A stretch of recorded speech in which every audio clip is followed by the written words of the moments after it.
Olá, investidores! Júnior por aqui e vamos dar início aos estudos de renda variável. Vamos analisar aí todos os produtos de renda variável e vamos começar aqui por ações. Sempre quando pensamos em renda variável, ações aí é o primeiro instrumento que nos vem à cabeça, né?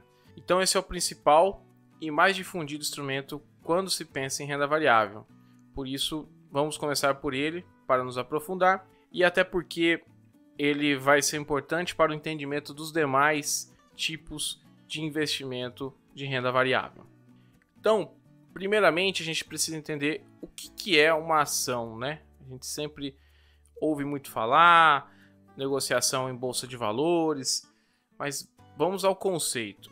Então, ação nada mais é do que a menor fração do capital social de uma empresa. Ou seja, é a menor participação que se pode ter em uma empresa de capital aberto. Aquele que detém no mínimo uma ação daquela empresa, ele é chamado de acionista, certo? Poxa, então eu posso ser sócio de qualquer empresa do Brasil? Bom, não é assim, né? Nem toda empresa possui ações abertas na Bolsa de Valores, né? Isso é claro, senão a gente ia ter o tamanho da Bolsa de Valores aí infinito, né? Pela quantidade de empresas que a gente tem no país. Mas então, por que uma empresa ela emite ações? Ou seja, por que ela abre o seu capital?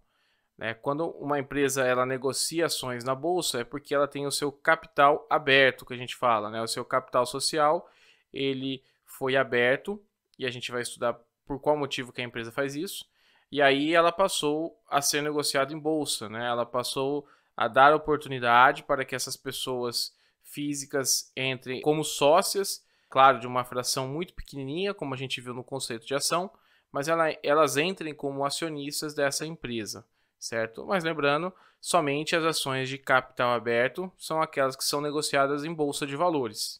Ah, mas é porque ela é muito grande, é muito pequena? Não necessariamente, né? Existem empresas aí muito grandes que ainda não têm o seu capital aberto na bolsa de valores para ser negociadas. Então vamos entender aqui por que uma empresa emite ações, ou seja, por que uma empresa abre o seu capital. Bem, então, para o investidor iniciante, sempre fica essa dúvida, né?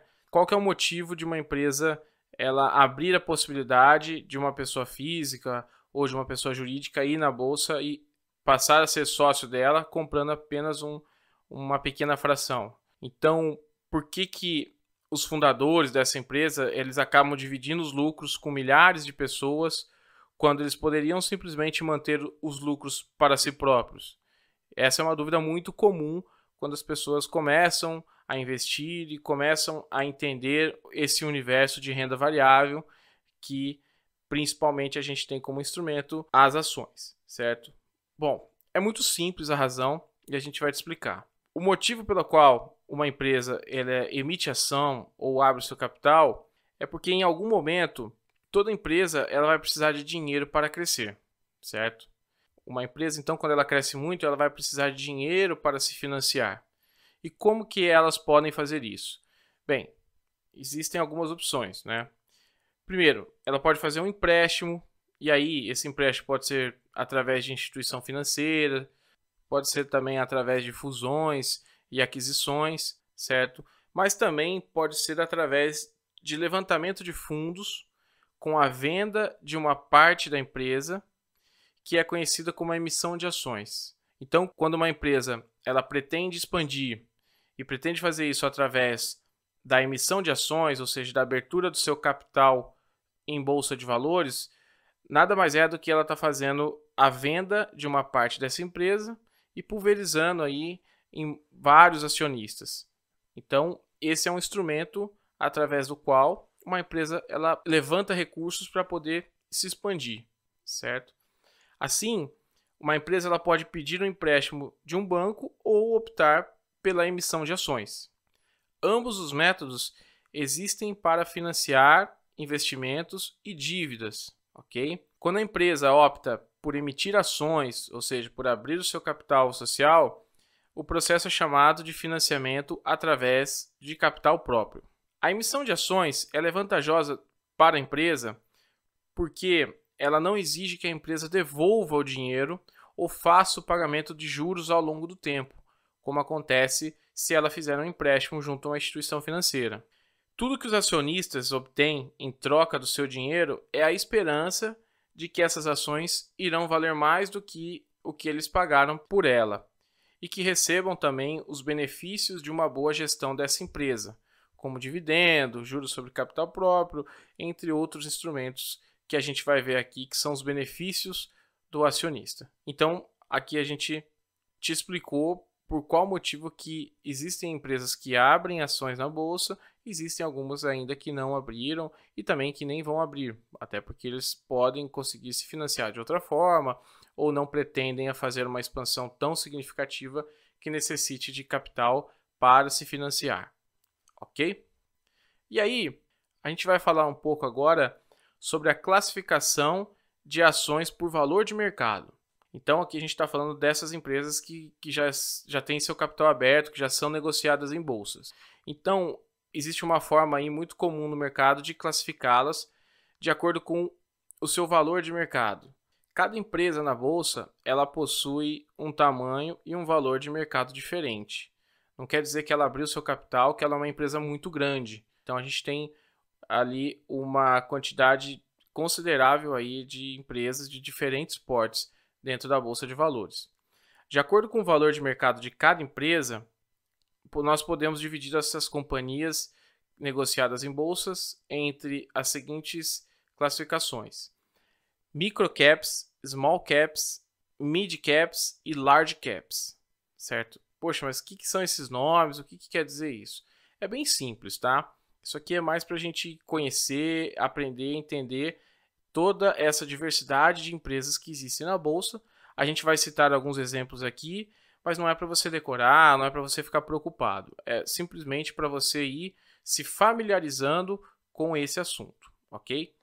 Então vamos começar pelas menores primeiro. Microcaps ou microcaps. Então, essas são empresas com até 3 bilhões de valor de mercado.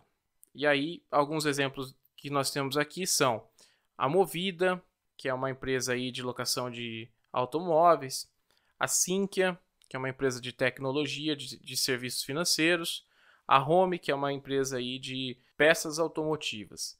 Então essas são as chamadas microcaps, né? São os menores tamanhos de empresas na bolsa. Poxa, você pode se perguntar, mas 3 bilhões é uma empresa gigantesca, né? Bem, mas dentro do universo da bolsa de valores, essas são empresas pequenas. E aí, conforme a gente for falando das outras, você vai entendendo qual que é o parâmetro que você tem sobre uma empresa grande e uma empresa pequena, tá? E a gente também vai citar outros exemplos. Então, depois das microcaps, nós vamos ter uma outra categoria que é chamada de small caps, certo? Essa categoria são de empresas que estão entre 3 bilhões e 7 bilhões de valor de mercado. Tá? Já é uma segunda categoria, são empresas já um pouco maiores. E aí, como exemplo, a gente trouxe aqui mais 3 empresas desse porte, que são elas: CVC. CVC é uma empresa aí muito grande, muito espalhada pelo Brasil todo, que muita gente deve conhecer, certo? Que ela é do setor de varejo de turismo, né? Agências de turismo. Depois a gente tem aqui a Cyrela, que é uma incorporadora e construtora de imóveis residenciais. E também temos aqui nessa classificação a Arezzo, né, que está aí no varejo de vestuário, de calçados e vestuário. Depois dessa categoria, nós vamos ter as mid-caps, que ela já vai sendo um pouquinho maior. Então as mid-caps são de 7 bilhões de valor de mercado até 15 bilhões de valor de mercado. E quais são os exemplos que nós trouxemos aqui? A Localiza. A Localiza aqui também é uma empresa de aluguéis de carro, aluguéis de veículos. Tem frotas aí para aluguéis de empresas também. Então percebam, aqui a gente está falando de uma empresa que é do mesmo segmento da Movida, que a gente viu nas microcaps, só que ela já tem um outro patamar de valor de mercado, né? Então ela já é uma mid-cap, que a gente chama. Depois nós temos também a Estácio, que é uma empresa educacional, né, com várias faculdades aí espalhadas pelo Brasil. E também nós temos a Multiplan, que é um grupo de shoppings, que possuem aí vários shoppings espalhados por todo o Brasil.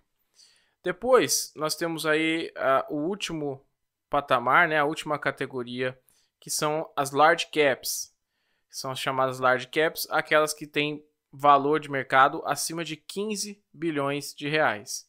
Tá? E aí, assim, a gente aqui vai ver aquelas mais famosas, aquelas que a gente está mais acostumado a ver aí no noticiário, na Bolsa de Valores, tá? Que são elas aqui, trouxemos 3 exemplos. Itaú, que aí dispensa comentários, né? Um grande banco tá entre os 5 maiores bancos, a Petrobras e também a Vale, certo? Essas são large caps, então acima de 15 bilhões de valor de mercado. Bom, aí vocês perguntam, mas por que eu tenho que saber essa classificação? Isso é importante? Bem, você não precisa decorar onde que está cada uma, qual patamar que cada empresa está. Mas é importante você fazer uma relação aqui. Então, quanto maior a empresa, quanto maior o tamanho de valor de mercado dessa empresa, as suas ações têm uma tendência de ser mais líquidas. O que significa isso? Tem mais pessoas querendo comprar e vender todo dia aquela ação daquela empresa, certo? Quanto menor for a empresa, quanto mais você vai chegando aí perto das microcaps, que são aquelas pequenininhas, né, em relação ao patamar da bolsa de valor de mercado, menos liquidez elas vão ter, certo? E o que implica ter menos liquidez em ações? A gente vai falar ali na frente especificamente sobre liquidez. Mas quanto menor a liquidez, é mais difícil você entrar e sair de uma posição dessas empresas menores, certo? Porque tem poucas pessoas querendo comprar e vender em relação às large caps, por exemplo. Então, às vezes você tem uma certa dificuldade de vender toda a sua posição e acabar deslocando o preço ou não encontrando aquele preço que você pretende ali para aquela ação que você quer sair, certo? Ou seja, existe uma dificuldade maior, né, quanto menor a empresa for, tá? E assim, não só em relação a gente, que é pessoa física, que é pequeno, né, em relação a grandes players no mercado, mas o que acontece? Se você também tem um grande fundo que possui ações dentro dele, como a gente vai ver ainda nesse estudo de renda variável, se um grande fundo, então, ele possui uma determinada quantidade de ações e ele quer se desfazer dele, como ele é muito grande, quando ele for sair, ele acaba deslocando o preço de uma ação pequena, porque não tem demanda na outra ponta que queira essa contraparte de ação, certo? Então, se um fundo grande, por exemplo, tem ações da Movida e por algum motivo ele precisa se desfazer dessas ações e você está comprado lá numa empresa dessa pequena, quando ele vender toda aquela posição, ele vai deslocar o preço dela lá para baixo, certo? Então, por mais que você continue naquela ação e não vai vender, quando ela é pequena, ela acaba sofrendo muito mais com essa questão de liquidez, né? Por não ter liquidez, se alguém vai lá muito grande e vende essas ações, ela derruba o preço. Se alguém vai lá que é muito grande e compra uma grande quantidade dessas ações, ela desloca o preço para cima também. Ele sobe bem mais rápido do que uma empresa, por exemplo, como uma Itaú, Petro e Vale, tá? Aí você pode pensar assim, Júnior, já entendi. Então a gente tem que fugir das empresas pequenas e comprar só as grandes. Não, não é tão simples assim que funciona. Se fosse fácil assim, né? Esse mercado ia ser muito simples de se entender, tá? Mas ele é um pouco mais complexo, mas também nada que a gente não seja capaz de entender. Bom, entender esses tamanhos aí de empresas, né? Microcaps, small caps, mid caps, large caps, também vão ser importantes quando você for definir uma determinada estratégia para você investir em ações, certo? O que a gente quer dizer com isso? Quando a gente está falando de empresas menores aí, de uma microcap, até uma small caps, essas empresas, como elas são muito pequenas em relação à bolsa, elas vão ter um período aí de maturação muito maior, tá? Então, quando você investe em empresas desse patamar, você tem que ter um horizonte muito, muito mais longo do que quando você investe em empresas maiores, como um Itaú, uma Petro, uma Vale, tá? Então, existem, assim, muitas estratégias que você pode utilizar para investir em ações. Isso é um assunto muito amplo, É como eu disse aí naquela aulinha de introdução sobre a renda variável, é algo que quem gosta realmente tem muitas linhas aí para seguir em relação às ações, muitos tipos de análise diferentes, tá? Que seria muito pretensioso a gente querer abordar todas elas aqui numa aula. Mas isso aqui vai ser muito válido para você começar a entender todo esse universo e começar a ter um outro olhar quando você se deparar com assuntos aí sobre renda variável, sobre ações. Você já vai ter uma boa noção do que estão querendo dizer, tá? Mas isso leva tempo e esse é só uma introdução dentro desse universo fantástico aí que são as ações, ok? Então, dando sequência, vamos falar aqui sobre o que é ser um acionista, né? Então, você já entendeu que uma pessoa que detém pelo menos uma ação de uma empresa, ele já é considerado um acionista, né? Então, deter ações de uma empresa significa que você é um dos muitos proprietários, ou seja, dos muitos acionistas de uma empresa. E como tal, você tem um direito, embora geralmente muito pequeno, sobre tudo que a empresa possui. Bem, é isso mesmo que você entendeu. Significa que, tecnicamente, você possui uma pequena porção de cada peça de mobiliário daquela empresa, de cada marca e de todos os contratos que aquela empresa negocia. Claro que é infinitamente pequeno, tá? Como um proprietário, você também tem o direito de parte dos seus lucros da empresa, bem como quaisquer direitos de votos inerentes àquela ação. E aí a gente vai entender os tipos diferentes de ações que possuem, algumas com preferências de dividendos, outras com direito a voto também, até para você saber, quando você for negociar uma ação, de qual ação está se tratando aquele ticker, que é o nome da ação, certo? Então, ainda sobre ser acionista, uma outra característica extremamente importante das ações, isso acaba gerando muita dúvida aí e muito receio das pessoas de se investir, é sobre a responsabilidade limitada que se tem quando se investe em uma ação. O que significa? Significa que, como um proprietário de uma ação, você não é pessoalmente responsável se a empresa não é capaz de pagar suas dívidas, tá? Então muita gente tem esse medo, né? Poxa, se eu investir numa ação, o que é o máximo que eu posso perder? A gente vai falar aqui, o máximo que você pode perder é aquele dinheiro que você colocou na ação, se a empresa vier a quebrar e ela vier a cair a zero, tá? Por quê? Por conta justamente da responsabilidade limitada. Então significa que você, como pessoa física, no seu CPF, você não vai responder se aquela empresa que você comprou uma ação, ela não for capaz de pagar suas dívidas, tá?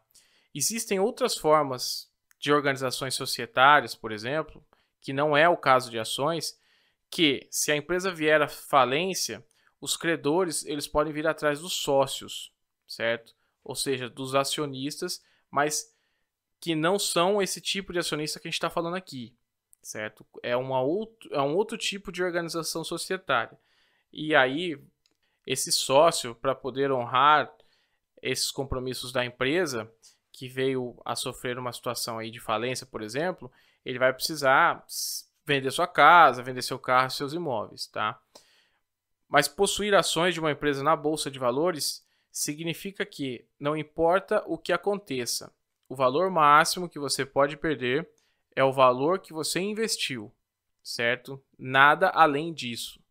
Mesmo que uma empresa da qual você é acionista ela vá à falência, você nunca poderá perder os seus bens pessoais por conta da falência dessa empresa que você era acionista, certo?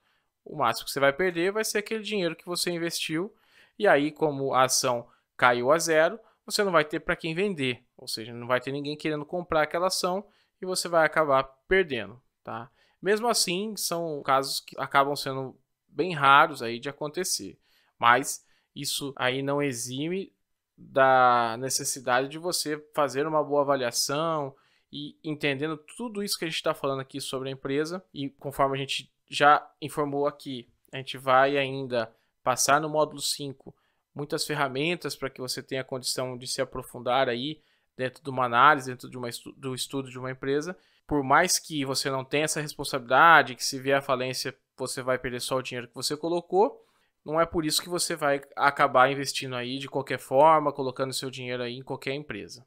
Então, existem muitas ferramentas para que você tente entender aí a saúde financeira daquela empresa para que você possa colocar o seu dinheiro ali e possa buscar uma valorização daquele capital.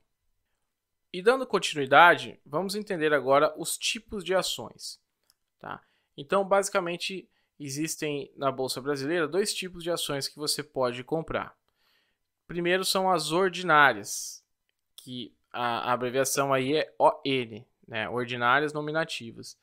Essas ações, elas garantem aos acionistas que detêm elas o direito a voto nas assembleias, certo?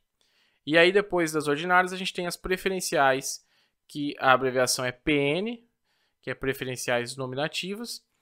Essas ações, elas garantem ao acionista o direito à preferência no recebimento de dividendos em relação aos acionistas que detêm as ações ordinárias, certo? Então, eles têm preferências.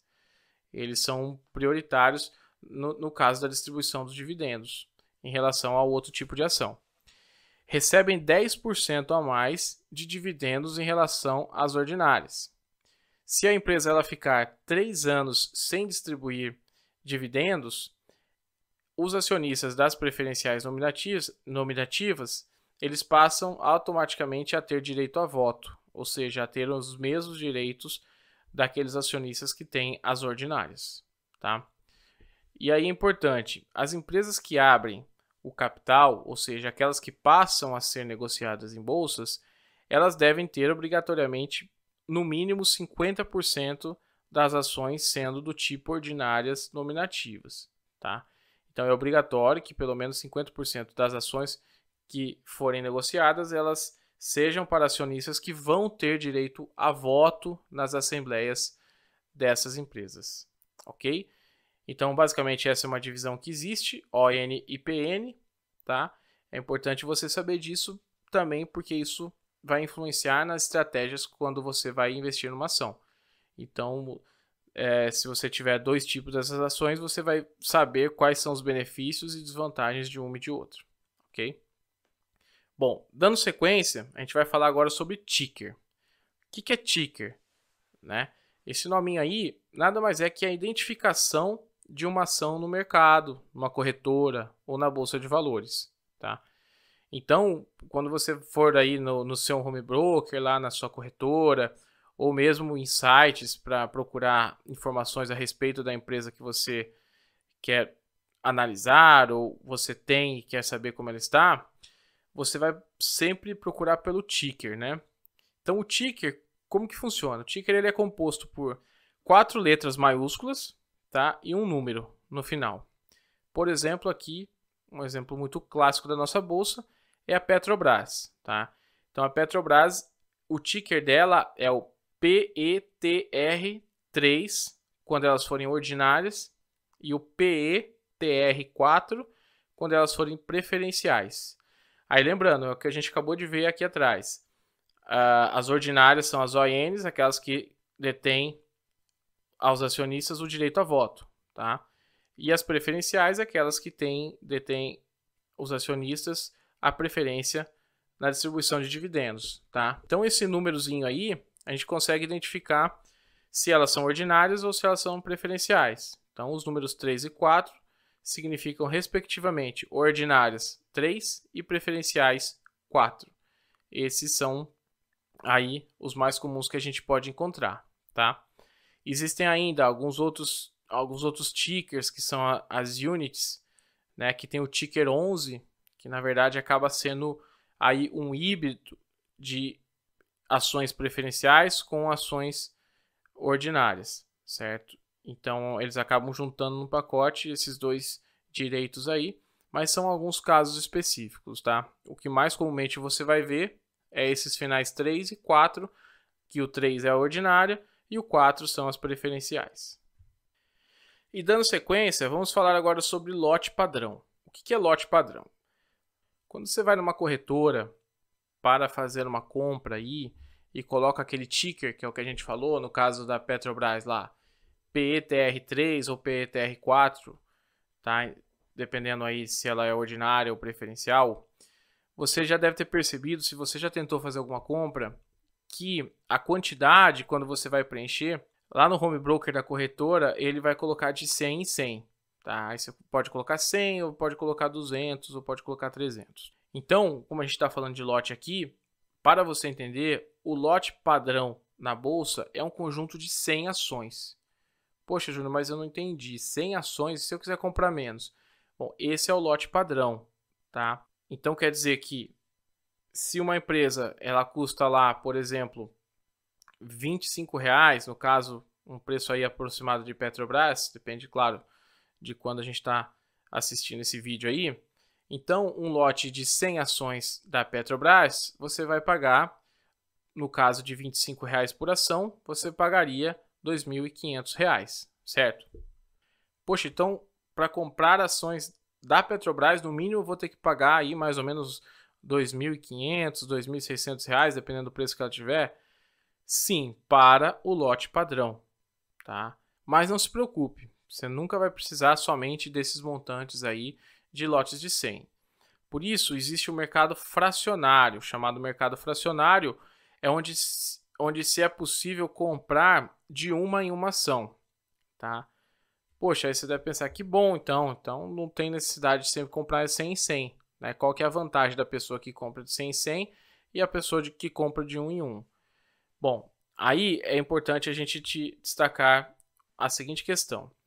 Quando você vai para o mercado fracionário, que é esse onde você compra de uma em uma ação, existe geralmente uma diferença de preço em relação ao mercado padrão. Então, se você tem condição de fazer a compra ou de esperar para comprar no mercado padrão, que é o lote padrão, é mais vantajoso, tá? Porque, primeiro, ele vai ter muito mais liquidez, que é aquilo que a gente fala. Existe muito mais pessoas negociando compra e venda no mercado de lotes padrão. Isso significa que se você for comprar de uma em uma, você vai pagar mais caro por essa ação do que se você comprar de 100 em 100, tá? Mas assim, não se preocupe. Se a única forma que você tem é de comprar no mercado fracionário, ainda é mais vantajoso do que você deixar de comprar, né? Ou esperar para comprar aí somando de 100 em 100, até porque você pode passar muito tempo até chegar aí nesse lote padrão de 100 ações, dependendo do valor das ações também, né? A gente tem ações aí desde alguns centavos até centenas de reais, certo? Então isso vai depender muito da ação que você quer entrar. Isso não é determinante para você entrar numa ação, certo? Isso é muito importante a gente falar aqui. Às vezes as pessoas acabam considerando o valor algo determinante. Então a pessoa que é iniciante, às vezes olha lá uma ação que custa R$ 1,50, poxa, tá barato, eu vou comprar. Isso não tem nada a ver, tá? Depois vocês vão começar a perceber que o valor da ação e o valor de mercado não tem esse tipo de relação, tá? Então você pode ter uma empresa que, por exemplo, como a Petrobras, que tem uma ação negociada a 20 e poucos reais, ela vale muito mais do que às vezes uma empresa como uma educacional que chama Baema, que custa R$ 140, R$ 150 a ação. Então isso não quer dizer nada, porque embora a empresa, por exemplo, como a Petrobras, tenha um valor de ação de R$ 25, ela tem uma quantidade infinitamente maior do que essa empresa que eu comentei com vocês, que chama Baema, que custa aí R$ 140, R$ 150 a ação. Tá? Então, o preço da ação não quer dizer nada. Mas quando a gente está falando aqui de lote padrão, sobre comprar de uma em uma ou comprar de 100 em 100, se tiver condições aí de negociar no lote padrão, vai ser mais vantagem para você, certo? Agora sim, poxa, não tenho condição de negociar no lote padrão, a ação custa muito caro e o valor que eu quero comprar dessa determinada ação é um valor menor. Não tem problema, você vai comprar aí no lote fracionário, tá? E como que funciona esse mercado fracionário? O mercado fracionário, basicamente, ele vai ter o mesmo ticker da empresa, só que ele vai ter a letra F de fracionário na frente, tá? Então, por exemplo, eu quero comprar ações da Petrobras preferenciais, só que eu não tenho dinheiro para comprar de 100 em 100. Então, eu quero comprar, por exemplo, somente 10 ações da Petro 4. Então, como que eu faço lá no meu home broker? Eu vou colocar o ticker normal da ação, que é o PETR4, mais a letra F na frente. Assim, a bolsa e o teu home broker, né, a sua corretora, já vai entender que você quer entrar no mercado fracionário. Ou seja, você vai comprar no mercado fracionário quando você coloca a letra F na frente. Então, esse é o ticker do mercado fracionário de ações preferenciais da Petrobras. É o PETR4 e a única coisa que vai mudar é a letra F na frente. Com isso, você já vai ter acesso aí dentro do seu home broker ao mercado fracionário, aos preços que já vão ser diferentes do mercado padrão. Você vai começar a notar essa diferença, certo? Então, assim, não tem problema. Se você não tiver condições aí de esperar juntar os 100, você tem essa possibilidade do mercado fracionário. Lembrando que existe uma diferença de preço entre um ou outro, tá? Entre o mercado fracionário e o mercado padrão, de lote padrão de 100 em 100, certo? E aí uma dica que fica, talvez você pode até esperar juntar 100 ações, por exemplo, para quando você for vender, aí sim você pode vender no mercado padrão, ou seja, em lote padrão. Ah, não entendi, Júnior, explica direito. É muito simples, por exemplo, vamos supor aqui no nosso exemplo de Petro 4, que você não conseguiu comprar 100 de uma vez, mas você foi comprando aí ao longo dos meses 10 ações, depois no outro mês comprou 20, depois no outro mês comprou mais 15, e aí chegou um determinado momento que você conseguiu juntar, por exemplo, 132 ações da Petrobras, certo? Sim, mas aí você deve estar pensando, eu juntei no mercado fracionário, mas aí não importa, tá? Por mais que você tenha comprado no mercado fracionário com o ticker PETR4F, ainda que você tenha comprado no fracionário, as ações são as mesmas. Os direitos são exatamente os mesmos, tá? A única questão é que você comprou no mercado diferente. E aí você tem a condição de quando juntar, por exemplo, 132 ações, e aí você for vender por algum motivo, que está num momento interessante, ou você quer se desfazer daquela posição, você pode vender, por exemplo, de 100 em 100. Tá? Então, nesse exemplo que a gente falou que você foi acumulando ao longo dos meses e chegou num total de lá de 132 ações, quando você for vender, o que é interessante você fazer? Você pegar um lote de 100 ações e vender no mercado de lote padrão. Tá? Por quê? Porque o preço vai ser muito melhor do que você pegar e vender em lote fracionário, certo? Então, você vai poder vender 100 no lote padrão. Ah, Júnior, vai sobrar ainda 32. Aí essas 32 não tem jeito, você vai ter que vender no lote no mercado fracionário, certo? Por quê? Porque ela é quebrada, é menos de 100. Mas existe essa possibilidade. Juntou lá de 100 em 100, você pode trabalhar no mercado de lote padrão. Tá? Se ela for quebrado, você vai ter que, infelizmente, trabalhar no mercado de lote fracionário.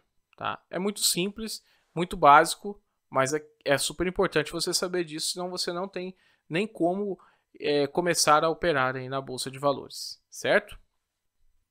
Bom, então dando continuidade, vamos falar agora sobre os direitos do acionista. Tá? Isso é muito importante a gente saber quais são os direitos, porque aqui estão muitos benefícios que nos incentivam a atuar no mercado de ações, certo? E você precisa saber que existem, pois quando você investe em ação, é muito mais do que comprar barato e vender caro. Você tem diversos benefícios, diversos direitos dos acionistas que tornam esse investimento muito atrativo, certo? Então vamos conhecer. Um dos grandes atrativos de se investir em ação, além da busca da própria valorização de capital, quando você compra a um preço e vende a um preço mais caro, são os direitos que os acionistas possuem, que são eles. Dividendos. Bom, dividendos é um dos principais atrativos aí das ações, certo? O que seria ele? Dividendos nada mais é do que a distribuição de parte dos lucros da empresa aos acionistas. Então, as empresas, por lei, elas devem dividir no mínimo 20% do seu lucro líquido, tá? Então, quando elas fazem isso, o acionista que detém no mínimo uma ação de determinada empresa até a determinada data, que é chamada de data X, né, quando a ação fica X, ou seja, o que é isso? Quando é a data de corte para a empresa pagar ou não o dividendo ao acionista, então essa pessoa que tem essa ação nessa determinada data, ela tem direito a receber os dividendos, que é um pedacinho do lucro que essa empresa distribui a todos os seus acionistas, certo? E aí, como que funciona? Ah, é todo mês que paga, Júnior? É toda semana? É todo semestre? Todo ano? Aí vai depender muito da empresa. Então, existem empresas aí que pagam de forma mensal, que, por exemplo, o Banco Itaú, ele faz esse pagamento de forma mensal, tá? Para quem tem as suas ações. Tem algumas outras empresas que são semestral, trimestral e tem algumas que são irregulares também, tá? Então, os dividendos aí acaba sendo uma estratégia de algumas pessoas que investem em ações que buscam justamente essa renda mensal ou essa renda periódica, tá? Então, existem empresas que são mais pagadoras de dividendos, ou seja, que distribuem mais os seus lucros. Existem outras empresas também que não têm muito esse perfil, porque ela acaba pegando boa parte do seu lucro e reinvestindo na empresa. Isso acaba valorizando a empresa e existem algumas pessoas que investem com essa estratégia que esperam a valorização maior da empresa que reinveste os seus dividendos, tá? Então é importante a gente saber que existe esse direito, como que ele funciona, porque isso pode ser determinante quando você definir a sua estratégia de investimento em ações, ok? Bom, depois a gente vai passar para um outro direito do acionista, que são os juros sobre capital próprio, que a gente chama no mercado de JCP. Então, o que significa esses juros, né? Os juros, eles são proventos pagos em dinheiro. Na verdade, quando a gente vê aqui em dinheiro, é acreditado na conta onde você detém as suas ações, né? A conta da corretora, a conta do seu banco. Assim como os dividendos. Então, os dividendos também são pagos diretamente aí na conta do investidor, do acionista. Mas, diferente dos dividendos, o JCP, eles são dedutíveis de lucro líquido da empresa, tá? E aqui você vai acabar pagando imposto também, algo que não existe nos dividendos, certo? Então, eles são dedutíveis do lucro líquido da empresa, os JCP. Mas também é um benefício que o acionista tem direito, tá? Depois, um outro benefício são as bonificações. Bonificações são a distribuição de novas ações aos acionistas em razão do aumento de capital, tá? Então, quando há o aumento de capital da empresa, o que essa empresa ela faz aos seus acionistas? Ao invés de ela pagar, né, para comprar essa parte, por exemplo, do acionista, já que ela está aumentando o seu capital, então ela não faz isso, né? Ela não paga para aumentar o seu capital aos acionistas. Ela faz o quê? Ela distribui novas ações. Então você acaba aumentando a sua participação naquela empresa de forma proporcional, certo? Se a gente pensar que a participação dos acionistas é o valor todo da empresa dividido pela quantidade de acionistas, quando ela aumenta o seu capital, ela vai ter que aumentar também a quantidade de ações dos acionistas para que isso tudo fique igual, né? Para que isso não fique desequilibrado. Então ela faz isso através de bonificação de ações, certo? Então existem algumas ações, algumas empresas que passam por esse aumento de capital e aí quando você tem, por exemplo, você tinha 100 ações de uma determinada empresa, você passa a determinado prazo, que isso é tudo regulado, né? Tudo informado também para o acionista. A partir daquele determinado momento, ele deixa de ter 100 ações e passa a ter, por exemplo, 130 ações. Sempre proporcional ao aumento do capital, tá? Então, isso também é um direito do acionista. E aí também, por último, a gente tem os direitos de subscrição. O que seria isso? O acionista ele tem direito a adquirir novas ações quando a empresa aumenta de capital para manter a sua participação proporcional, tá? Então aqui acaba sendo um pouco diferente aí de bonificações. Aí é importante a gente diferenciar as duas para a gente não se confundir. Então a bonificação você ganha automaticamente novas ações em razão do capital da empresa ter sido aumentado, certo? Isso é bonificações. E o direito à subscrição é um direito que você tem de adquirir novas ações daquela empresa a determinado preço porque você já é acionista, certo? Então, a empresa te dá o direito de exercer, né, essa aquisição de novas ações a determinado preço que é fixado. Por quê? Porque ela vai aumentar o seu capital, então ela dá preferência primeiro para você comprar aquelas ações a determinado preço, certo? E caso você não tenha interesse de exercer esse direito de subscrição, você pode vendê-lo também. Então, são duas coisas diferentes aí. Bonificação, você ganha automaticamente, e direito, você ganha um direito de adquirir ou não as novas ações. Então, você pode exercer esse direito ou não exercer. Você pode aumentar a sua quantidade de ações ou não aumentar. Diferente da bonificação, que você automaticamente recebe aquelas ações, certo? Então, esses direitos que a gente falou de subscrição, eles são grandes atrativos, já que eles geram uma renda ao acionista, como a gente falou, além da possibilidade também da valorização da empresa e, assim, a valorização do seu capital investido. Ou seja, nem todas as empresas pagam dividendos, nem todas as empresas pagam JCP com a mesma periodicidade, como a gente já falou aqui. Algumas, então, são melhores pagadoras, outras nem tanto, em razão das próprias características do próprio segmento. Então, você tem algumas empresas aí que não precisa estar sempre reinvestindo nela mesma, né?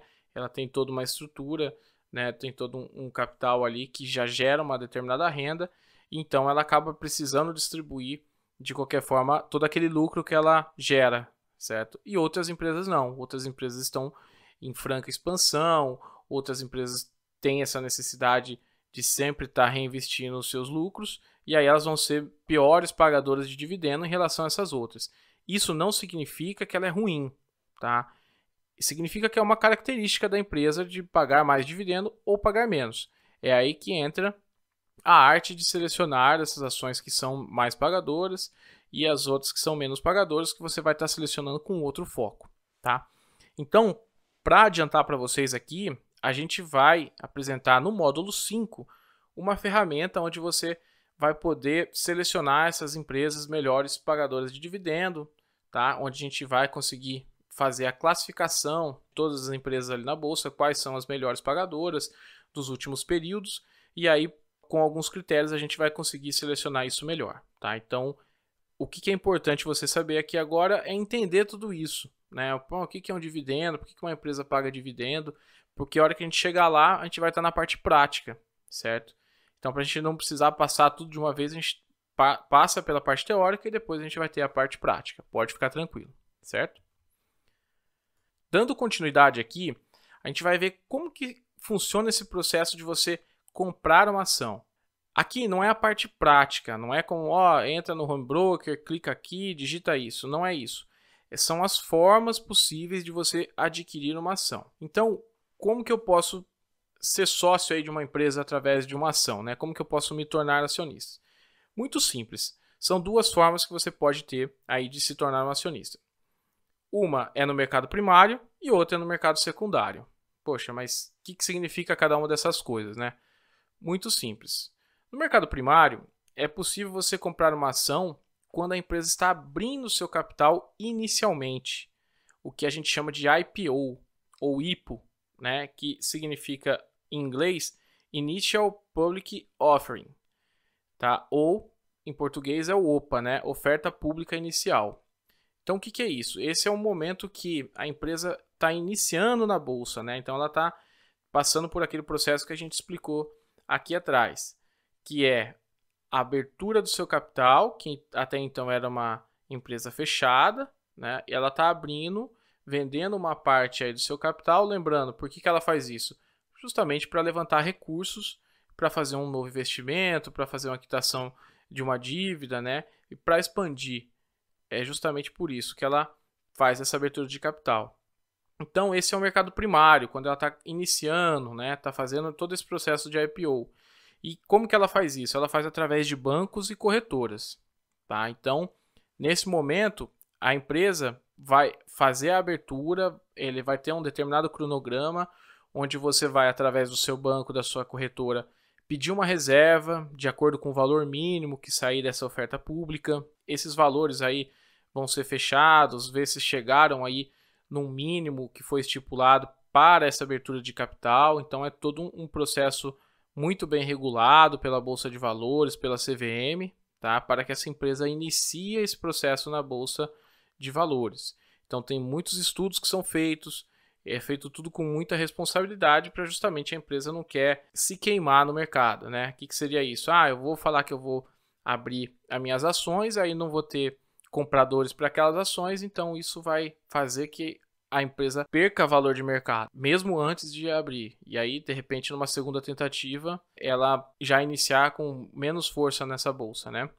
Então, essas empresas, elas podem atuar no mercado primário também, mesmo depois de já ter aberto o seu capital através de novas emissões, tá? Isso é importante. Então, ela pode fazer novas emissões de ações e as pessoas podem entrar também nessas novas emissões, não só a primeira, né? Mas as demais. Então, o processo é esse de um IPO, né? O cliente vai lá, reserva uma determinada quantia, aguarda a data de liquidação da compra, aí ele vai ter que ter o dinheiro dele lá disponível, para que quando for liquidado ele debite e isso vire ações que aí vão ser negociadas aonde? Na bolsa. E a bolsa aí sim é a segunda forma de você entrar nessas ações, que é o que a gente chama de mercado secundário. Sempre quando você ouvir falar mercado secundário, você tem que relacionar com a bolsa de valores, com a negociação lá direto na bolsa de valores, entre compradores e vendedores, aquilo que é o mais comum de a gente ver. Tá? Mas por que é secundário esse? Porque a primária é justamente quando você está comprando direto da empresa. Tá? Então a empresa está vendendo aquela fatia dela para muitas pessoas e você está comprando no primário, direto da empresa, que é o IPO. E o secundário é justamente quando você está comprando de outros cotistas que podem ter comprado ou direto da empresa ou ainda de outros cotistas. Tá? Esse é o mercado secundário, que é direto na Bolsa de Valores. Então, o mercado secundário nada mais é que a negociação na B3, onde os agentes compram e vendem através de corretoras, tá? Pelo preço de mercado. E esse preço de mercado ele é influenciado pelas forças de oferta e demanda daquela empresa, né? Pelos fatores que influenciam aquela empresa que você está comprando a ação. Tá? Então, resumindo, como que eu posso comprar uma ação? Ou no mercado primário, que é onde eu estou comprando direto da empresa, que é o IPO, que é a oferta pública inicial, ou no secundário, que é a Bolsa de Valores, que eu vou comprar aí de outros cotistas que estão vendendo as suas ações lá na bolsa.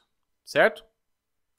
Bom, beleza, aí você pensa, já aprendi o que é uma ação, já aprendi o que é ser acionista, direitos, lote padrão, ticker, mas e aí, o que nos interessa? Como que eu ganho dinheiro com ações?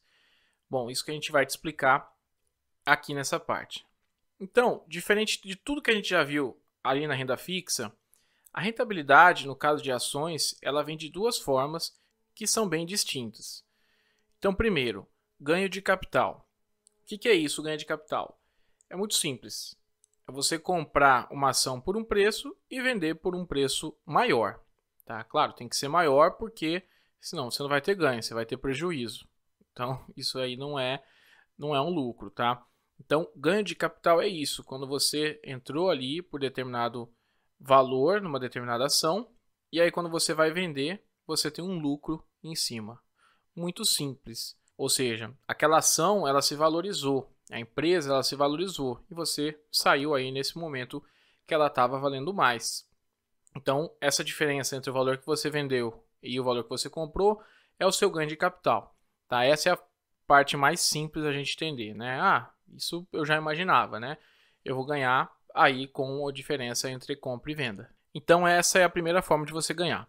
Então, essa operação a gente costuma chamar no mercado de trade. Tá? Então, quando agora você ouvir falar sobre trade, você já vai saber que se trata dessa operação de compra e de venda. Né? Então, você fez um trade com uma ação. Você comprou e depois vendeu. Tá? Se foi um trade positivo, você comprou e vendeu com lucro.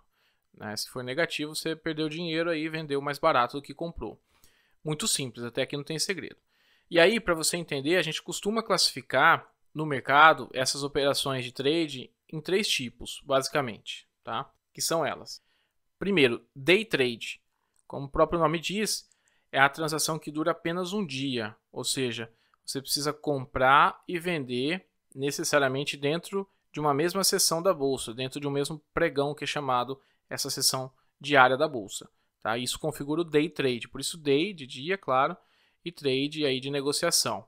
Então, quando você ouvir falar agora sobre day trade, você vai saber que é a compra e venda no mesmo dia. Tá? O day trade ele tem aí características de tributação diferente, né? Você pode operar de forma alavancada também quando você faz day trade, porque o diferencial de ação entre compra e venda tende a ser um valor muito menor do que se você for fazer uma operação muito mais longa. Então, as corretoras costumam trabalhar com o que eles chamam de alavancagem. Tá? Porém, esse não é o nosso objetivo aqui de falar sobre operações de day trade. Por que não? Porque esse é um tipo de operação que a gente não considera como investimento. Tá? Ela é uma operação legal, ela é uma operação especulativa, no sentido que você vai tentar, dentro do mesmo dia, comprar barato e vender mais caro, certo?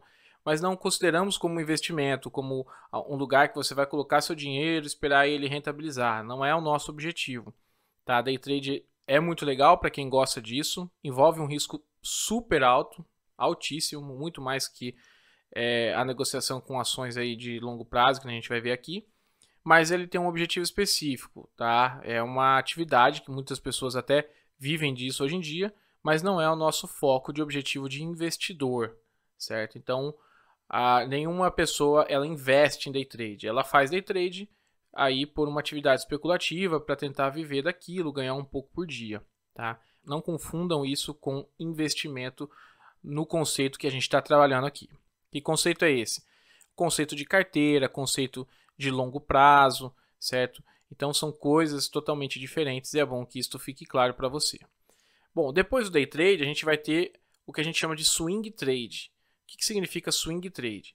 São aquelas transações que duram no mínimo mais que um dia, aí podendo durar até algumas semanas ou mesmo até alguns meses, certo? Então ela acaba sendo um intermediário aqui desses tipos de operações. E por último, a gente tem o que a gente chama de position trade. Algumas pessoas chamam também de buy and hold, que significa comprar e segurar, né? Que são aí operações que podem durar vários meses ou até vários anos, certo? Então é um tipo de estratégia aí de compra de ações que você vai ter uma análise mais fundamentalista, que a gente fala, né?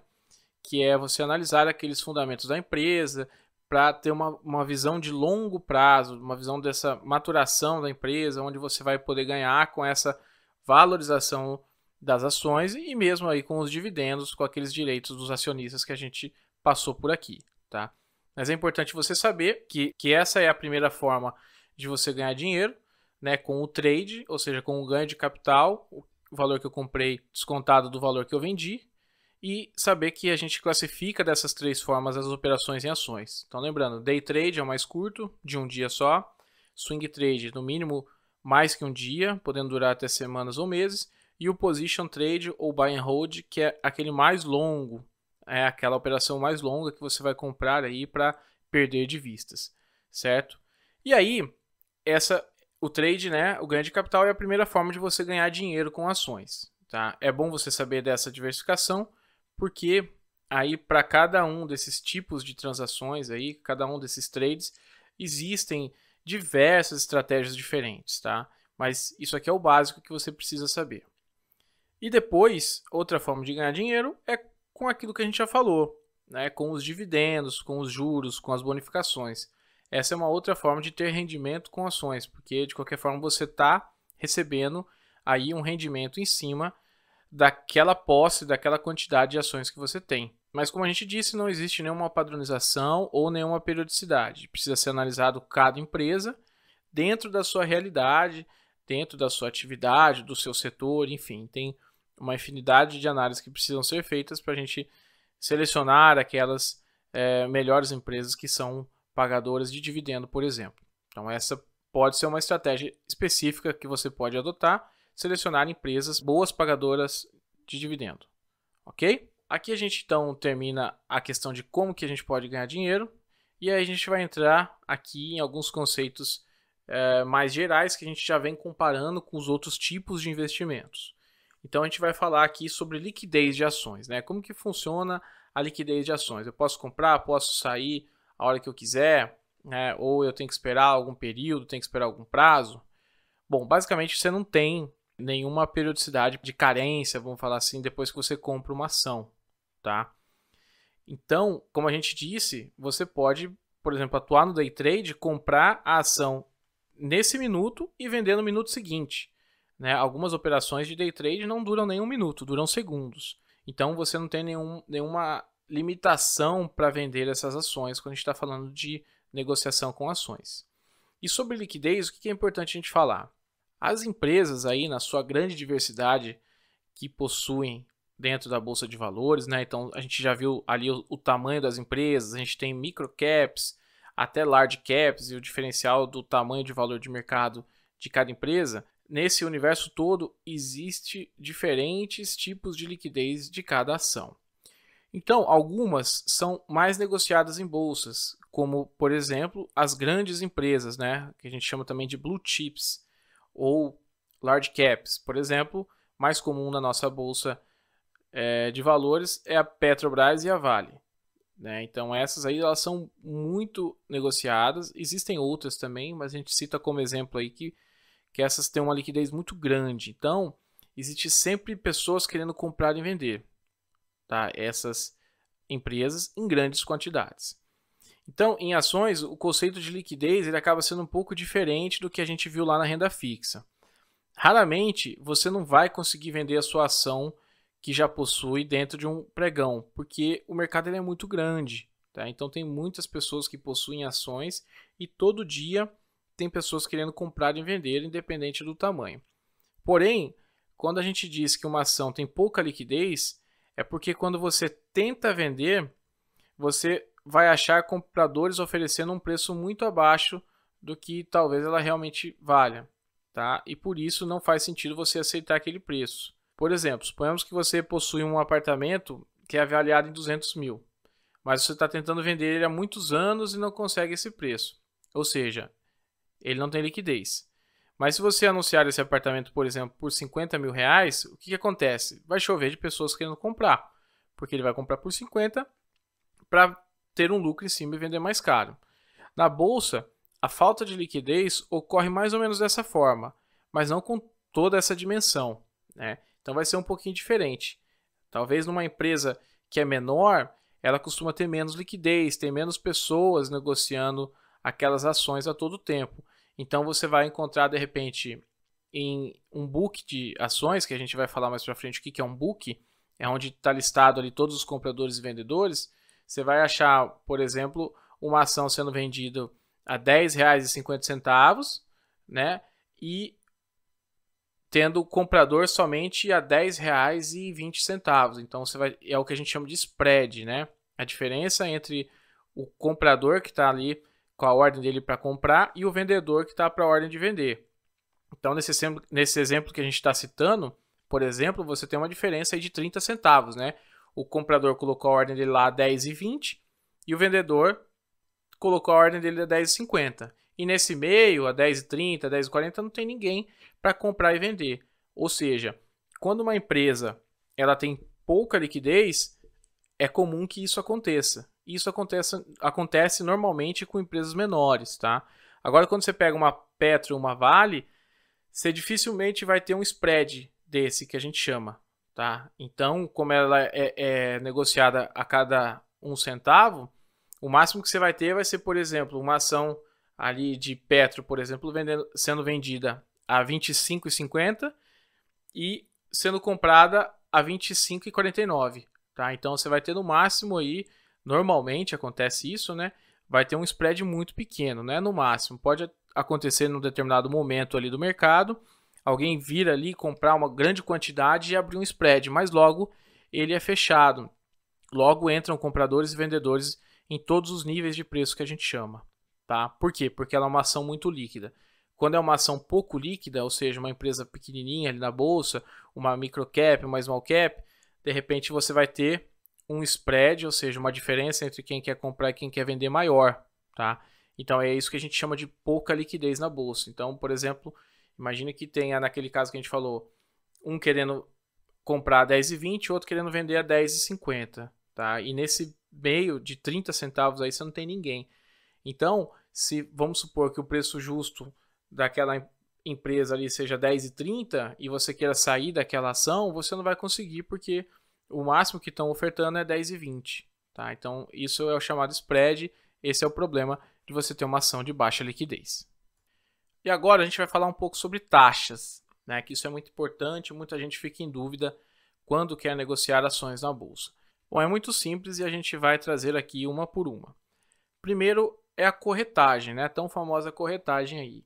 O que significa isso? É simples, é aquela taxa que é cobrada pela corretora ou pelo seu banco para justamente intermediar a sua ordem de compra ou de venda. Então a corretagem é sempre em cima de ordem. Uma ordem de compra vai ter uma corretagem, uma ordem de venda vai ter também uma corretagem.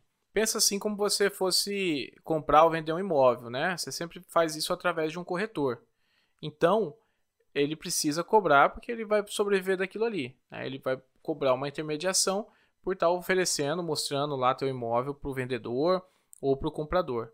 Então ele ganha em cima disso, certo? E as corretoras e bancos nada mais é do que a taxa que ela cobra para poder te colocar a ordem lá dentro da bolsa e poder te dar a oportunidade de fazer essa venda ou essa compra, certo? Ah, mas eu não quero pagar corretagem, eu quero vender diretamente na bolsa. Não tem condição de você fazer isso. Até por questão de segurança de todo o sistema, né? Então as corretoras elas são aí homologadas pela bolsa, não é qualquer corretora que entra lá para negociar. Isso garante que todo esse sistema tenha uma certa segurança que protege todas as partes, seja a corretora, seja os agentes, né, os bancos e quem está comprando e quem está vendendo, ok? Depois da parte de corretagem, a gente tem os emolumentos, que são cobrados aí pela liquidação da operação. Isso aqui é cobrado pela bolsa, tá? Então são os custos dessa transação. Então primeiro tem a corretagem, que é a intermediação da corretora, e os emolumentos que a bolsa cobra pela liquidação lá dentro dela, tá? Pelo serviço de liquidação de casar as duas ordens de compra e de venda. E por último, existe uma outra taxa que é chamada de taxa de custódia. O que significa isso? Taxa de custódia é cobrada aí por alguns bancos e corretoras para manter aquela quantidade de ações que você possui ali sobre a custódia dela, tá? Então ela é a custodiante daquela ação que você possui, certo? Ah, mas a minha ação não está lá dentro da bolsa? Não, ela está custodiada através de um agente, que é uma corretora ou é um banco, tá? A bolsa vai lá e faz a operação de liquidação. Mas aí ela fez a operação de liquidação, então se teve uma compra, ela vai pegar e vai colocar em custódia daquela corretora, daquele banco. Se teve uma venda, ela vai tirar da custódia e passar para a contraparte.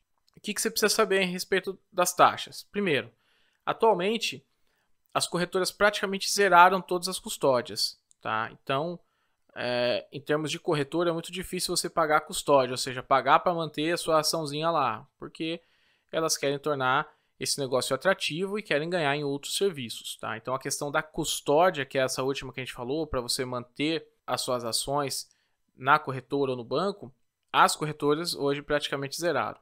Os bancos, acredito que ainda muitos cobram, então precisa ficar atento a isso aí. Sobre os emolumentos, eu quero saber onde que tem um emolumento mais barato. Isso não tem, porque como o emolumento é cobrado pela bolsa e a bolsa é uma só, então você sempre vai estar pagando aquele mesmo valor de emolumento, tá? É a taxa da bolsa, isso você não tem como negociar. A custódia tem, como a gente já falou, e a corretagem também. Antigamente ninguém isentava corretagem. Hoje a gente já tem algumas corretoras que estão isentando. Então se você procurar aí no mercado, existem corretoras com taxa zero. A Clear foi a pioneira delas aí, com taxa zero. É uma corretora do grupo da XP, mas é na Clear que você tem essa taxa zero. E aí, o que é positivo e o que é negativo? A gente vai ter uma aula específica disso para você avaliar aí os pontos para escolher uma corretora. A gente não vai entrar nesse detalhe agora. A gente só está citando aqui. Porque por mais que às vezes você tenha uma corretagem zero, você não vai ter um serviço que vai te agradar. Então, às vezes é melhor você pagar um pouco pela corretagem ou pelo determinado serviço e ter uma oferta de serviço melhor. Então, a corretagem é importante você saber que, sim, a corretagem é negociada, tá? Então, algumas cobram taxa zero, algumas cobram mais barato, e vocês vão ver que tem algumas aí que cobram bem caro. Por quê? Porque é um nicho específico que ela está querendo atingir ali. Então, assim, tem para todo gosto no mercado. O importante é você saber que tipo de operador que você vai ser para poder escolher, e a gente vai te ajudar aí no módulo 5 a fazer essas escolhas, ok? Mas aqui é sobre taxas, então, taxa de corretagem, taxa de corretora e banco. Emolumentos é da bolsa e a custódia é pela guarda, pela corretora e bancos também. E dando sequência, vamos falar aqui sobre tributação. Tributação, embora a gente tenha aí um módulo específico, como você já está cansado de ouvir falar, mas a gente já dá aí algumas nuances de como que funciona a tributação em ações. Bom, basicamente em operações normais é cobrado 15% sobre o lucro, tá? Sobre o lucro, o que é o lucro? É o lucro do trade, de compra entre compra e venda. Se você teve lucro, basicamente é cobrado 15% sobre esses lucros. Porém, tem um detalhe aqui. Para pessoas físicas, se o valor das vendas das ações for inferior a R$ 20.000 dentro de um único mês, essa pessoa física ela está isenta de pagar imposto de renda naquele mês. Tá? Então, existe essa condição de isenção para vendas até R$ 20.000. Quando a gente está falando de operações que são ou swing trade ou position trade.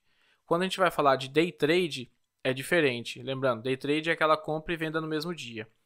Quando existe a operação de day trade e você tem lucro nessa operação, aí não tem jeito. Você é obrigado a pagar 20% sobre os lucros, tá?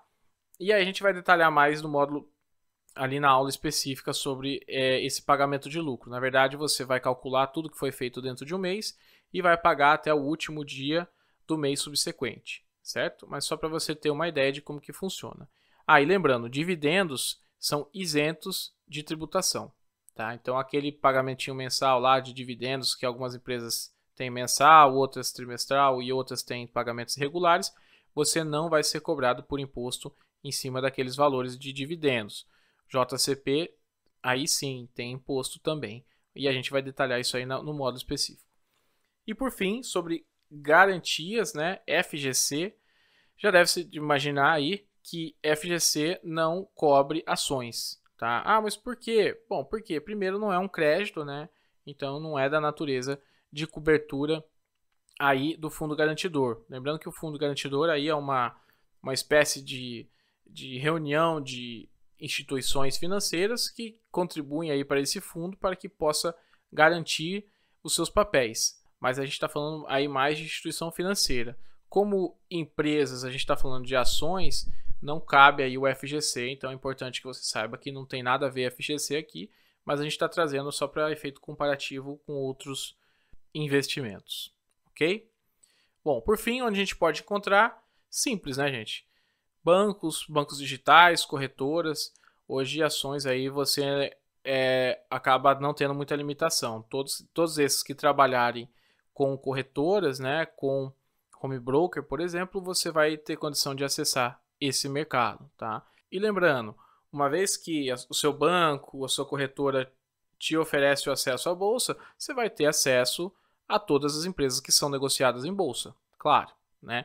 E esses preços vão ser iguais para qualquer corretora que você estiver acessando, certo? Não tem diferenciação entre uma e outra. O que vai ter diferenciação vai ser a taxa que aquela corretora vai te cobrar, a taxa de corretagem, certo? Ou a taxa de custódia também, que é outra taxinha que a gente aprendeu.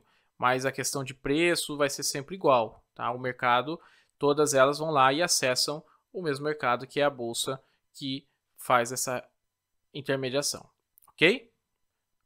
E para fechar, vamos aí à nossa ficha do investimento. Então vamos lá. Ações. O que é uma ação? Ação, então, a gente aprendeu que é a menor fração do capital social de uma empresa. É um pedacinho daquela empresa do qual você se torna sócio e aí você tem alguns direitos que tornam esse investimento atrativo. E a rentabilidade? Como que funciona a rentabilidade? Quanto que rende uma ação? Bom, a gente aprendeu que não é dessa forma.